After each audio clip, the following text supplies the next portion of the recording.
Dans l'épisode de Demain nous appartient du lundi 4 décembre, si Timothée, Grégoire Champion, est rentré à 7, CIST parce que CIST terminait avec Elsa, Bertil Boro-Turquin. Il avait imaginé faire sa vie avec elle, pas qu'elle puisse tomber amoureuse de quelqu'un d'autre.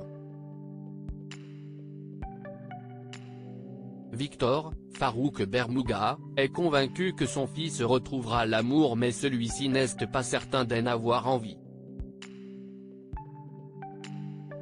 D'ailleurs, il a également décidé de ne pas poursuivre ses études. Son père tente de le raisonner, en vain. De son côté, après réflexion, Victor accepte la proposition de Philippine, Patricia Thibault, de s'associer. Elle a déjà rédigé un contrat que Victor n'a plus qu'à signer. Alors qu'il veut prendre le temps de le lire, Philippine, elle, n'a pas l'intention de quitter le domaine viticole et souhaite se mettre au travail dès maintenant. Chloé, Ingrid Chauvin, est à peine installée au marché de Noël qu'elle se prend la tête avec Gérald, Cédric Zimmerlin, le guide de randonnée. Celui-ci affirme avoir réservé le stand où Alexandre Brasseur, et Chloé se sont installés. Nathan, Adé Gabelet, qui gère le Little Spoon, vole au secours de Chloé. Il convainc Gérald que l'emplacement situé à l'entrée du marché est parfait pour lui. Mais pour attirer la clientèle, celui-ci utilise des appâts pour oiseaux, aux grands dents de Chloé et Nathan.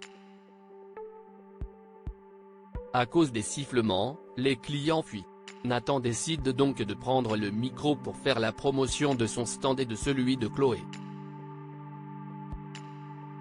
CIST si efficace que Chloé rentre plus tôt que prévu, puisqu'elle a déjà tout vendu. De quoi la ravir, elle qui a pris conscience qu'elle avait bel et bien tourné la page avec l'éducation nationale.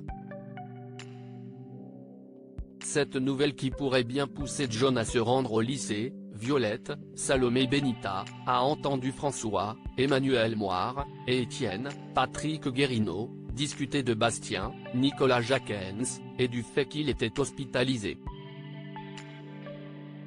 Inquiète, elle décide de lui rendre visite. Il lui révèle alors être atteint d'une leucémie.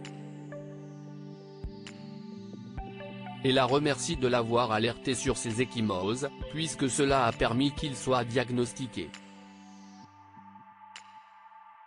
Au même moment, au commissariat, interrogé par Aurore, Julie Desbazag, Benjamin, Alexandre Varga, affirment que John, Jean-Michel Péril, ne peut pas être leur coupable. Elle rend ensuite visite à Bastien à l'hôpital. L'adolescent n'a aucune nouvelle de son père et ne sait pas où il pourrait se cacher. Surtout, il affirme que John a passé la nuit du meurtre à son chevet. Les caméras sont en maintenance donc ne fonctionnent pas mais aucun employé de l'hôpital n'a vu John sortir de la chambre de son fils cette nuit-là. Peu après, alors qu'il était en train de prendre des photos avec son téléobjectif, Alain Lebar, remarque un homme en train de voler une voiture. Il s'agit de John qu'il photographie en pleine action ainsi que la plaque d'immatriculation du véhicule. Il s'empresse ensuite de signaler ce délit. John, lui, contacte Benjamin qui l'incitait à se rendre mais l'intéressé affirme qu'il ne peut pas, sans en dévoiler la raison. Benjamin en profite pour l'informer qu'il est compatible pour la greffe de moelle osseuse de son fils. Il a donc le pouvoir de le sauver mais va-t-il se livrer aux policiers pour autant ? Affaire à suivre.